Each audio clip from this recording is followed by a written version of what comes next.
Jóvenes, buenos días. Vamos a iniciar la clase el día de hoy del curso de Educación Cívica. Jóvenes, vamos a desarrollar el tema Democracia, Estado y Sociedad Peruana. Una palabra previa antes de iniciar la clase. Jóvenes, se ha escuchado durante mucho en estos tiempos la palabra o la opinión popular que habla sobre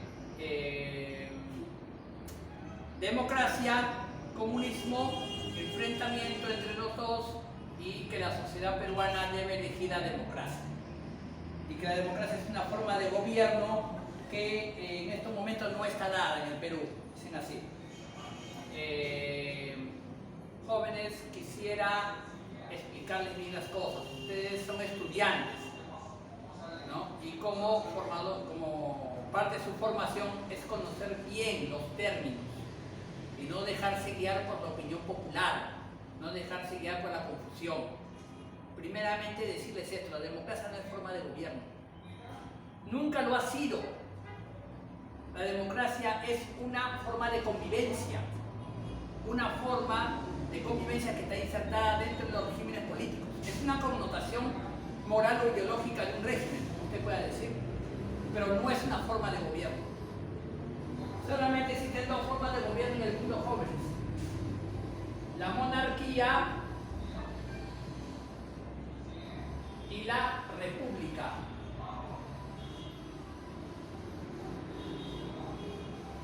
Dos formas de gobierno: la monarquía y la república. Hay dos tipos de monarquía: la absolutista o absoluta, donde el rey gobierna como ley, tendrá un consejo de Estado, ministros, pero no hay parlamento. Gobierna a su manera. O sea, él es la ley. Y existe otro tipo de monarquía que está regulada por ley y controlada por un parlamento. ¿Cómo se llama? Monarquía constitucional. Su nombre lo está diciendo, es una monarquía que se ajusta a la Constitución.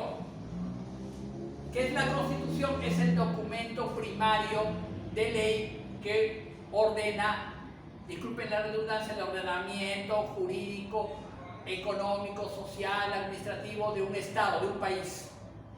La Constitución. Por eso se llama monarquía constitucional, porque hay un parlamento que equilibra poder con el rey y un primer ministro que hace la función de jefe de Estado. La república hay de dos tipos. Está la república unitaria, donde la autoridad emana de un poder central, la capital, Lima por ejemplo, pero es una república unitaria. Y la otra es la llamada república federal.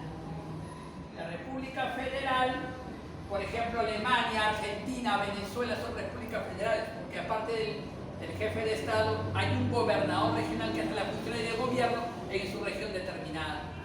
Por ejemplo, el estado de Baviera en Alemania, como el departamento de Arequipa acá en el Perú igualito, el estado de Baviera con su capital Múnich tiene su ley, tiene su gobernador, su gobierno propio que eleva a un poder central, pero tiene un gobierno propio que no lo tiene acá el Perú, porque las leyes emanan de la Constitución propia y de un poder central de Lima a todo el país.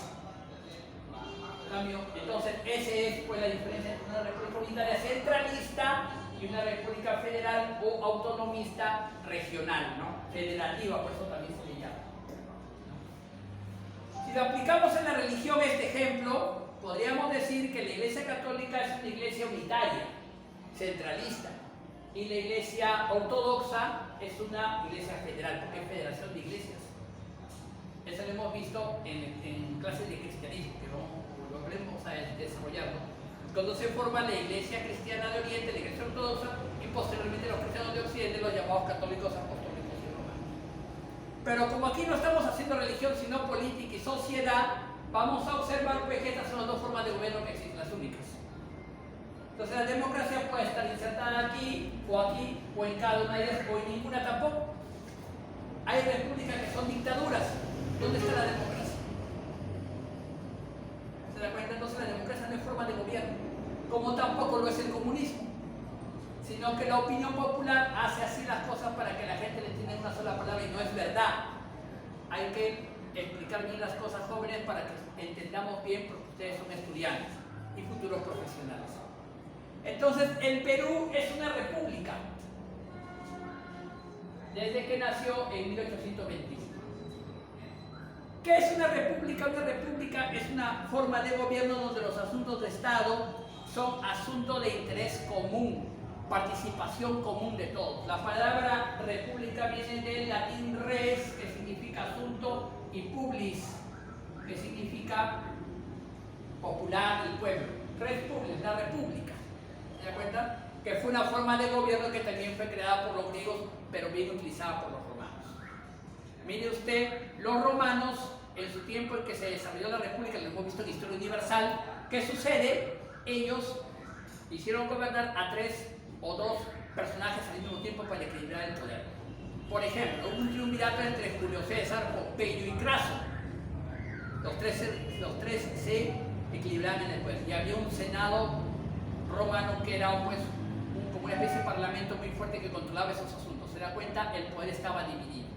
Ahora bien, si trasladamos estas connotaciones políticas a la realidad actual, vamos a ver que esto parte de una obra importante que hizo un filósofo y analista político, como usted quiera decirlo, en ese tiempo, llamado el barón de la Brede, Montesquieu, ¿no? Que dijo en su obra El espíritu de las leyes,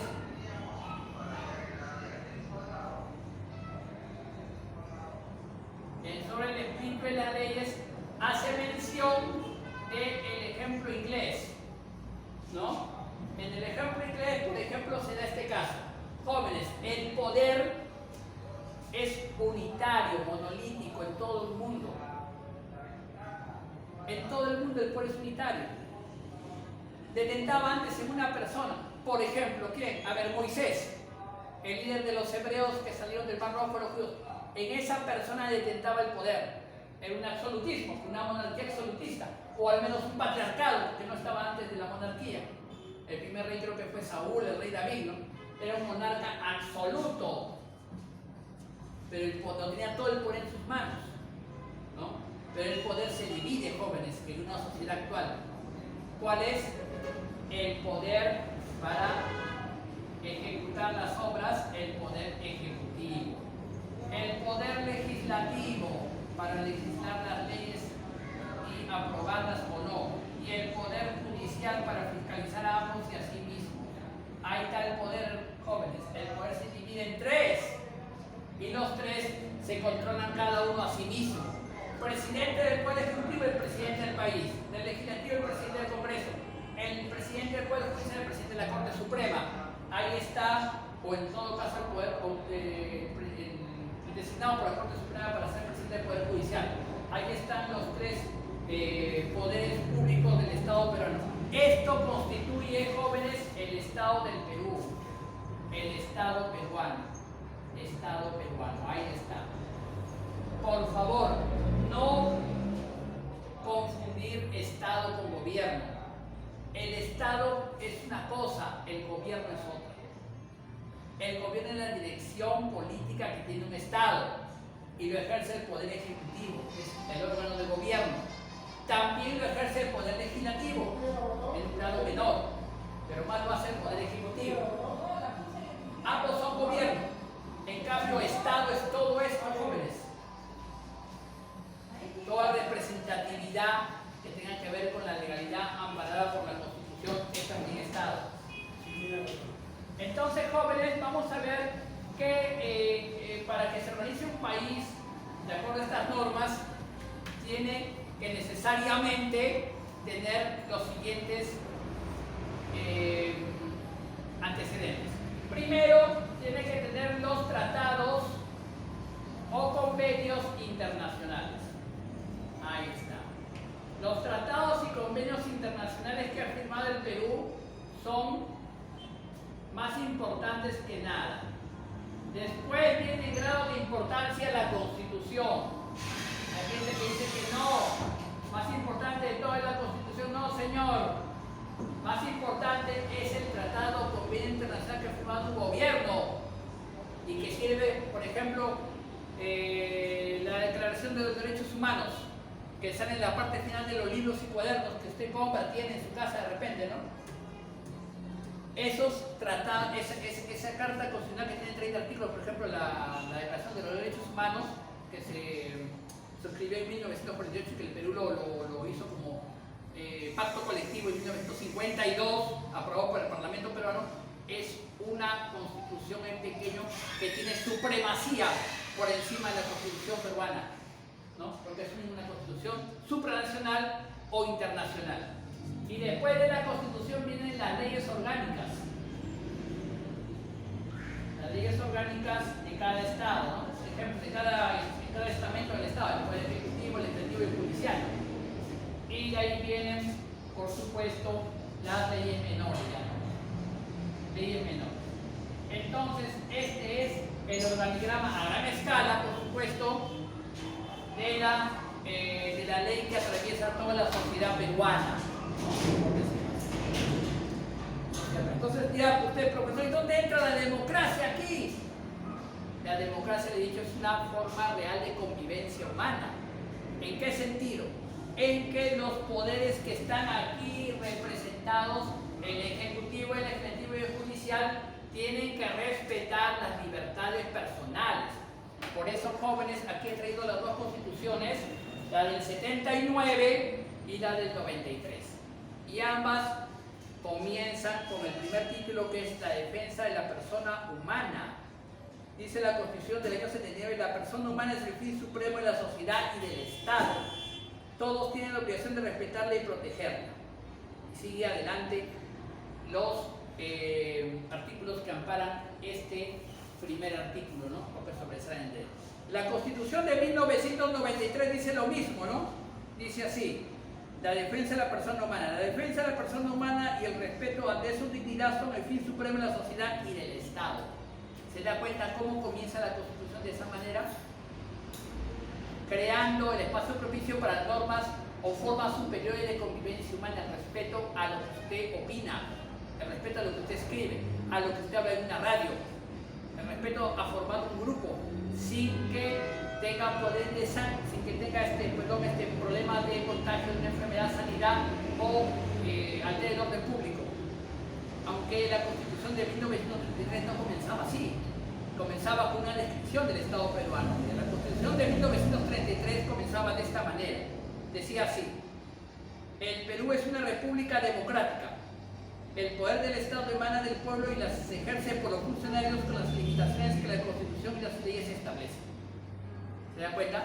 Era otra forma de presentar el Estado a la sociedad, que también es válido porque usted sabe que el orden de los factores también en este caso no altera la suma, ¿no?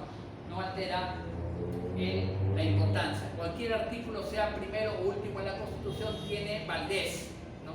La invalidez sería pues desconocerlo o saltearse los procedimientos para hacer que valga de una manera u otra, que eso ya tiene una connotación política muy que escapa del marco de lo legal y se va al lado ilegal, ¿no? Se va al lado de delito, lo que se llama comúnmente delito.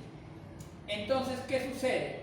El Estado peruano está dividido de esta manera. Usted dirá, ¿por dónde está el Ministerio de Salud? Está acá, pues hijo, el Poder Ejecutivo. El Poder Ejecutivo tiene que ver con el presidente, el primer vicepresidente, el segundo vicepresidente, el primer ministro y los ministros. Y el ministro de Salud llega hasta este lugar.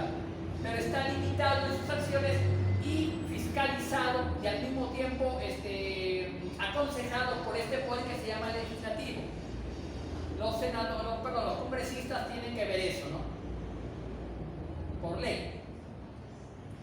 Mire, la Constitución actual establece que son 120 congresistas, pero en una enmienda que se le ha hecho a la Constitución, su número actual es de 130 congresistas, ha aumentado a 10. Es un Congreso unicameral, es decir, una sola cámara, ¿no? Antes eran 2 senadores y diputados. Eran 60 senadores y 180 diputados, ¿no? Entonces eso se acabó en el año 92. Entonces, ahora el Congreso, al ser unicameral, pues tiene 130 representantes, es decir, 130 congresistas, ya se llama, no se llaman senadores ni diputados. Entonces, vamos a observar pues que también la estructura que se les manda aquí en la información, la de la página 34, tiene que ver muy bien con esto, ¿no? Por ejemplo, el presidente de la República como persona es jefe supremo de las Fuerzas Armadas y Fuerzas Policiales. Su poder directo de mandato hacia las Fuerzas Armadas está establecido de esa manera. Por más limitaciones que le pueda poner el Congreso de la República, el Poder Legislativo, el presidente de la República es el jefe supremo de las Fuerzas Armadas y Policiales. Eso se notó, jóvenes, hace un par de años atrás, no, 3 años atrás, cuando el presidente de la República disolvió el Congreso del año 2019, ¿no? Entonces, cuando disolvió el Congreso, a las horas se presentaron en Palacio de Gobierno, ¿no?, los jefes de las Fuerzas Armadas y Fuerzas Policiales a hablar con el presidente, es decir, a darle su respaldo al presidente de la República, el señor Martín Vizcarra, mientras que en el Congreso estaba ya pues cerrado, no entraba ya nadie.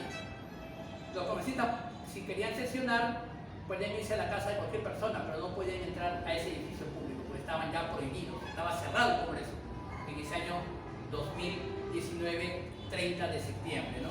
Entonces, el respaldo que le da el ejército con sus jefes y las Fuerzas Armadas con sus jefes también al presidente denota ese aspecto, ¿no?, que es su calidad de jefe supremo de las Fuerzas Armadas y jefe de las fuerzas también policiales. Ahora, podríamos hablar también un poco del Poder Judicial, a grandes rasgos, porque cada uno de estos lo vamos a ver en clases futuras, ¿no?, cómo funciona el Poder Judicial. Hay un presidente del Poder Judicial que tiene el rango de representatividad como lo tiene el presidente y lo tiene el presidente del Congreso. Entonces vamos a ver pues, que existe la Corte Suprema, que está formada por 7 miembros importantes. La Corte Superior de Justicia, 5 miembros importantes. Sí, la Corte Superior de Justicia, los juzgados especializados de primera instancia hasta la séptima instancia, los juzgados de paz, letrados y los juzgados de paz simples, ¿no?, y los centros de conciliación que se han creado también cercanos a ellos. Ahora, hay organismos también autónomos, pero que dependen un poco del Poder Judicial, que son aquí enumerados para decírselos, son el Consejo Nacional de la Magistratura, está el Ministerio Público, está la Defensoría del Pueblo y está el Tribunal de Garantías Constitucionales. Bueno, se llama Tribunal Constitucional, aunque para mí sería mejor llamarle Tribunal de Garantías Constitucionales, porque no existe un Tribunal Constitucional en la manera propia en que se dice el término jurídico. Es un híbrido, no tiene validez eso. Tribunal Constitucional no existe. Existe Tribunal de Garantías Constitucionales, que es otra cosa. Ministerio Público y Defensor del Pueblo, ¿no? Bueno, entonces hay que ver también eso, cada uno de ellos y su función interna y su actuación dentro de la sociedad peruana. Por ejemplo, jóvenes, se habla mucho que el Defensor del Pueblo, el señor Walter Gutiérrez Albán, está elevando quejas de la sociedad peruana ante el presidente de la República, ¿no? Entonces se habla de eso, ¿no? Pero no se dice pues que este Defensor del Pueblo ya caducó hace meses su mandato como Defensor del Pueblo y tiene que renunciar, de acuerdo a la ley. No se olviden que las leyes orgánicas son las que determinan el funcionamiento de los funcionarios también en una determinada entidad, ¿no? Por ejemplo, el presidente de la República puede ser vacado si es que se le encuentra flagrante delito en Palacio de Gobierno o en su casa. De repente está ahorcando a su esposa y la mata o la deja herida y la mujer va y pone una denuncia al Poder Judicial. El presidente me ha querido matar, mi esposo me ha querido ahorcar. Entonces ese es motivo para violencia familiar, para poner una causa judicial y hacerle pues un proceso de vacancia presidencial, ¿no? Entonces vamos a ver que todos los funcionarios públicos están limitados en su accionar, ¿no? Y eso tiene que ver mucho también con la República y las formas democráticas de gobierno que se condicen en una sociedad avanzada como la que es el Perú. Jóvenes, con esto pues les explico a grandes rasgos lo que es democracia, Estado y sociedad peruana, ¿no? No se olviden, democracia no es forma de gobierno, nunca lo sigue, es la connotación política o ideológica de un régimen, como usted quiera verlo. Lo mismo podría decir yo del comunismo, es una connotación política, porque la Unión Soviética de aquel tiempo, a pesar de ser comunista, era Unión de Repúblicas Socialistas Soviéticas, es decir, eran repúblicas. Como el Perú, cada una república tenía su constitución, sus leyes. sino que lamentablemente era una dictadura, no era una democracia. Entonces vamos a ver que hasta en los países avanzados como Estados Unidos u otros, también hay formas, por decir así, trucos legales o ilegales, en algunos casos, para sacarle la vuelta pues a la democracia y poner formas dictatoriales asolapadas, ¿no? Eso ya es algo, por ejemplo, el caso norteamericano, ¿no? Que solamente 2 partidos detentan el poder en las elecciones finales, en los resultados finales de las elecciones, el Partido Republicano y Demócrata, ¿no? En Estados Unidos. Eso a todas luces es un atajo a los demás partidos para que no puedan llegar al poder, y nunca lo van a hacer. Entonces hay un círculo vicioso en esa política norteamericana, siendo el exponente de la democracia más avanzada del mundo. Entonces vamos a observar, jóvenes, de que el Poder Ejecutivo principalmente, ojo, principalmente ejecuta actos de gobierno, aunque también puede presentar leyes. Pero las leyes que presente el Poder Ejecutivo van a tener que ir a parar al Congreso. El Poder Legislativo o Congreso revisa todas las leyes del país. Y lo lamentable del caso es que a su conveniencia las pueden mandar a encarpetar, archivar y que duerman en el sueño los justos 10, 20, 30 años, si les interesa la mayoría o no. Pero ellos, su función principal es aprobar leyes, la del Congreso, aprobar o desaprobar leyes, revisarlas e incluso promulgar leyes. Esa es la función del legislador, ¿no? Por eso está representando a las personas que votaron por él en su jurisdicción respectiva. Mientras que el Poder Judicial, su función principal es administrar justicia en todos los ámbitos. Por ejemplo, la Defensoría del Pueblo tiene que ver con los asuntos que competen a la defensa de la persona ante, y en este caso también tiene que ver el Ministerio Público, ¿no? En el caso de que haya abuso de autoridad, no le quieren atender a una persona, etcétera, etcétera, por diversos motivos, ¿no? En un ministerio o en un órgano del Estado, eso también hay que verlo, ¿no? Y, por ejemplo, nunca olvidemos este caso, ¿no? Que jurisdiccionalmente hablando, ¿no? Todas estas leyes vienen de esta manera. No se olviden que el Perú, por ejemplo, está suscrito a una Corte Interamericana de Derechos Humanos que está en Costa Rica y se sujeta a las leyes que están allí dadas, ¿no? En este aspecto. Eso está el pacto llamado Pacto de San José. Los europeos tienen otro, ¿no? En su país que se llama el Tribunal Europeo, ¿no? Que se ve casos importantes, ¿no? Y de allí vienen las leyes como la Constitución, las leyes orgánicas del Poder Judicial, Ejecutivo y Legislativo y las leyes menores que también vamos a observar. Jóvenes, les pongo la tarea que está dada en la página 33, me parece el libro, la de la página 34, no la vayan a hacer, la página 35 no la vayan a hacer, ¿no? No la vayan a hacer porque también eso tiene que ver mucho con las clases siguientes que hagamos, ¿ya? Solamente la de la página 33, nada más, ¿ya? Nada más que esa, ¿no? Y al final me pone usted en unas cuantas pocas palabras, mitad de página menos, lo que usted piensa acerca de la sociedad peruana actual. ¿Ya, jóvenes? Muchas gracias, permiso.